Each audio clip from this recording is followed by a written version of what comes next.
Hello everyone, welcome to PRP Coding YouTube channel. I am Raveendran Pillai. Today I am going to discuss about the hidden main in a C# console application. In this session, I shall explain how a console application works with a hidden main in C# and how to handle multiple classes with main methods in C#. So let's start. I have created a brand new console application project with .NET 7 as target framework using Visual Studio 2022. If I double click on this project, it will open the project settings in an XML file where you can see the target framework is set to .NET 7. The .NET team has given some boilerplate code with a program.cs file with a console.writeline hello world statement. Now, let me run the app. The hello world is printed in the console window and everything is working as expected. As you all know that the entry point of a console application is the main method. But where is the main method? How this code is working fine without any issues. Prior to C# 9, the console application code looked different. In Visual Studio, it is very easy to switch back to the old way by right-clicking on the program.cs window, then select Quick Actions and Refactorings, and then select Convert to program.main style program. It generated a class program with a static void main method, and inside that you can see a console.writeline hello world statement.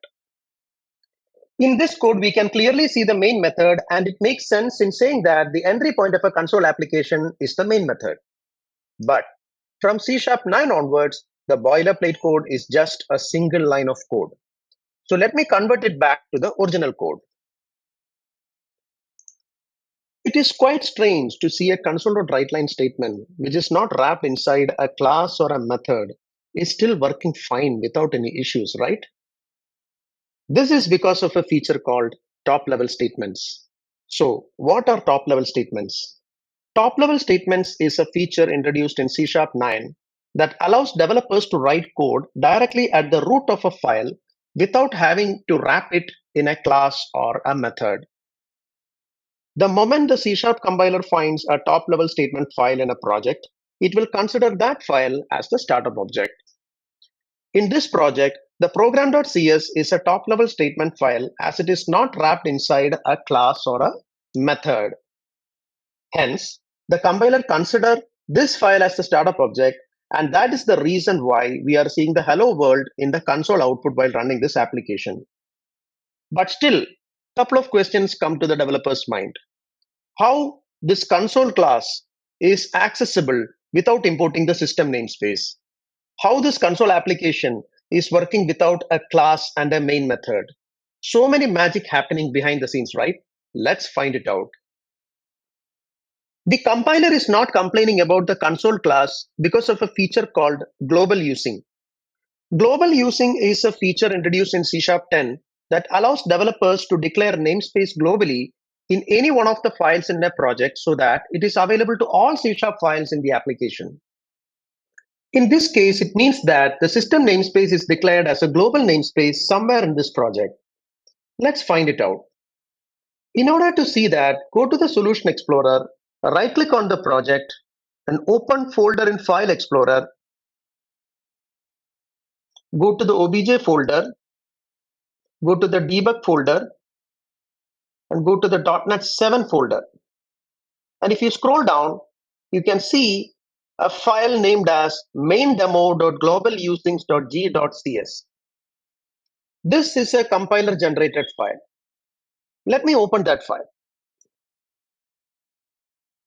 Here you can see that the system namespace is globally declared. Not only the system namespace, these namespaces are also marked as global namespaces. The purpose of this feature is to keep the code clean and do not have same duplicate lines of using namespace in every C# file. If you closely watch this file, you can see that the system namespace is highlighted, while all these namespaces are grayed out.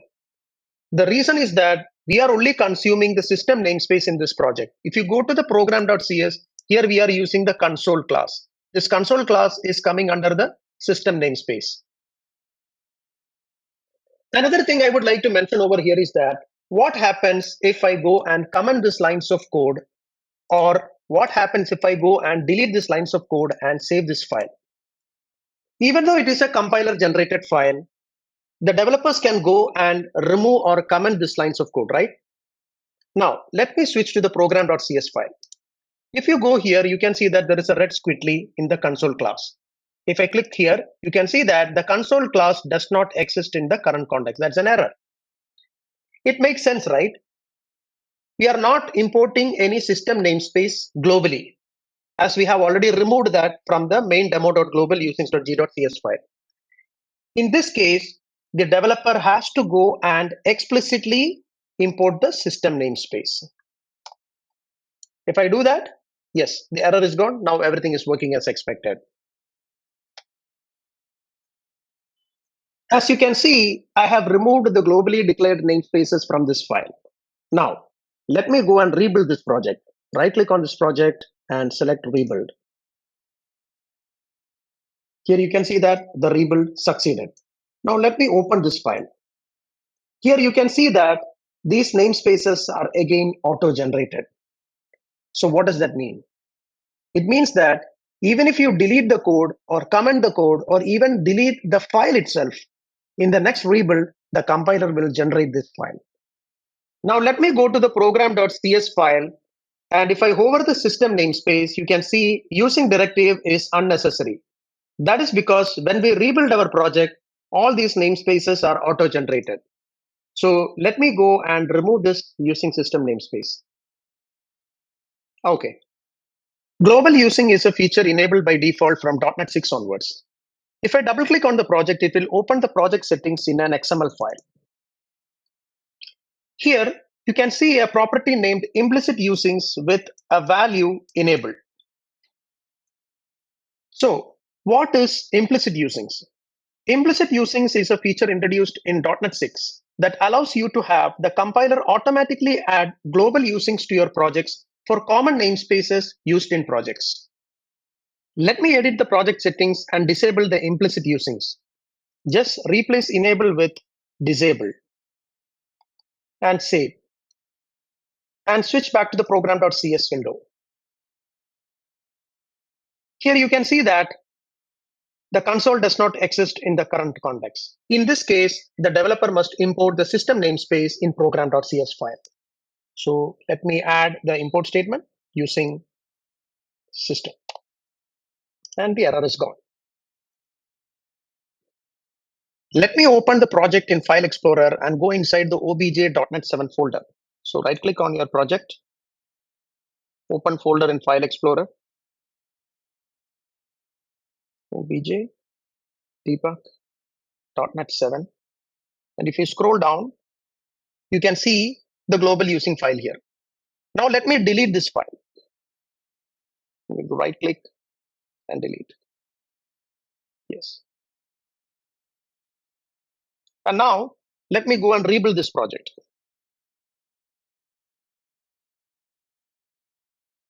Okay, the rebuild is succeeded.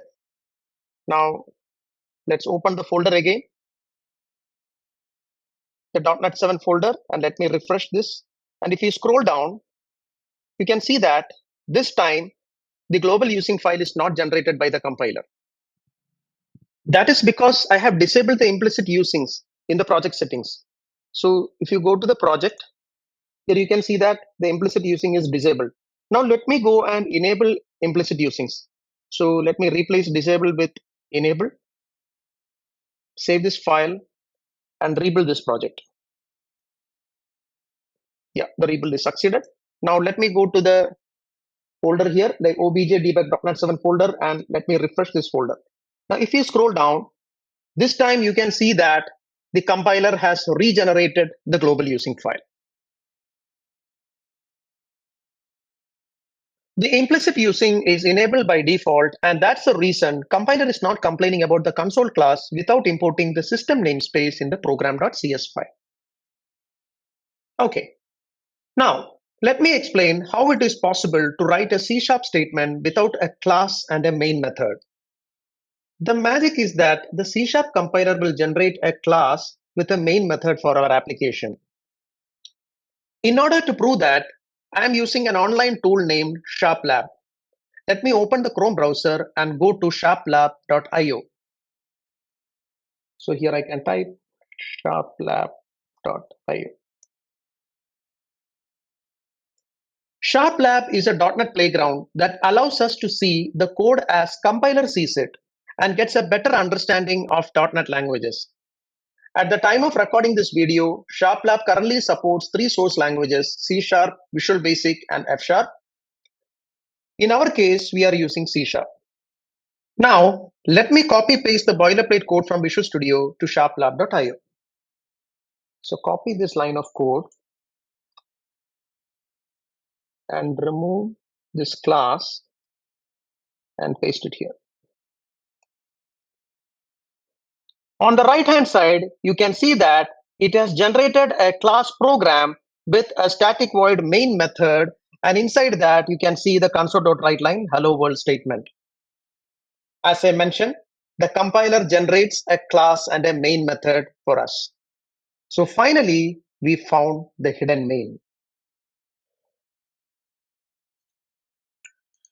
Now let me explain how to handle multiple classes with main methods in C#. For this demo, I'm going to add a class library project and convert it to a console application. So right click on the solution, add new project.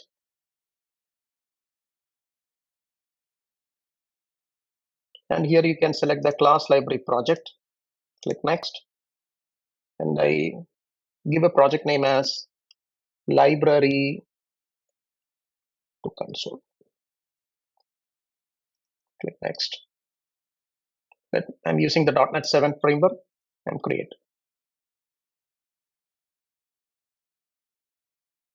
Okay. Let me remove this class1.cs file.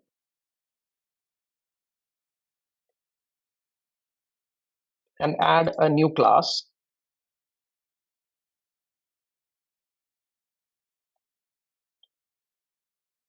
And let's name it as program1.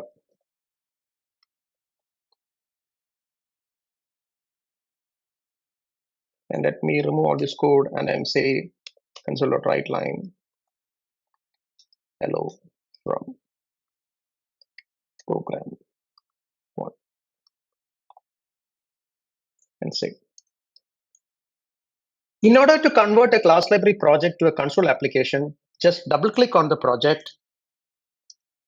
It will open the project settings in an XML file where we need to add an XML element. Here we need to add an XML element named output type and set it as exe. Save this file and right click on this library to console project and set as startup project. And let me go and run this application and check whether everything is working fine. Here you can see hello from program1 and everything is working as expected, and we have successfully converted our class library project to a console application. Now, let me create another class named program2.cs. Right click on the project, add class with program2. Let me remove this code and give it as a top level statement. Hello from program. Here you can see that something is wrong. You can see a red squiggly below the console keyword. If you hover, you can see that only one compilation unit can have top level statements. It's because at the time of recording this video, the .NET 7 framework allows only one top level statement per project per assembly. If it finds more than one, then the compiler will throw an error. The moment C# compiler sees a top level statement file, it will consider that file as the startup object. But it is possible to have multiple classes with main methods without top level statements. So let me convert my top level statements to the old way of programming. Like if I right click, quick actions and refactorings, convert to program.main, and let me rename this program as program1 and save. And similarly, let me go to program2.cs, right click, quick actions and refactorings, convert to program.main, and let me rename this as program2 and let me save. Now let me go and build this project. Now here you can see another error. It's a different error now. Program has more than one entry point defined. So what does that mean? The compiler is confused which class needs to be executed first. It has a program 1.cs with a main method, and it has got a program 2.cs with a main method. For that, C# compiler need our help.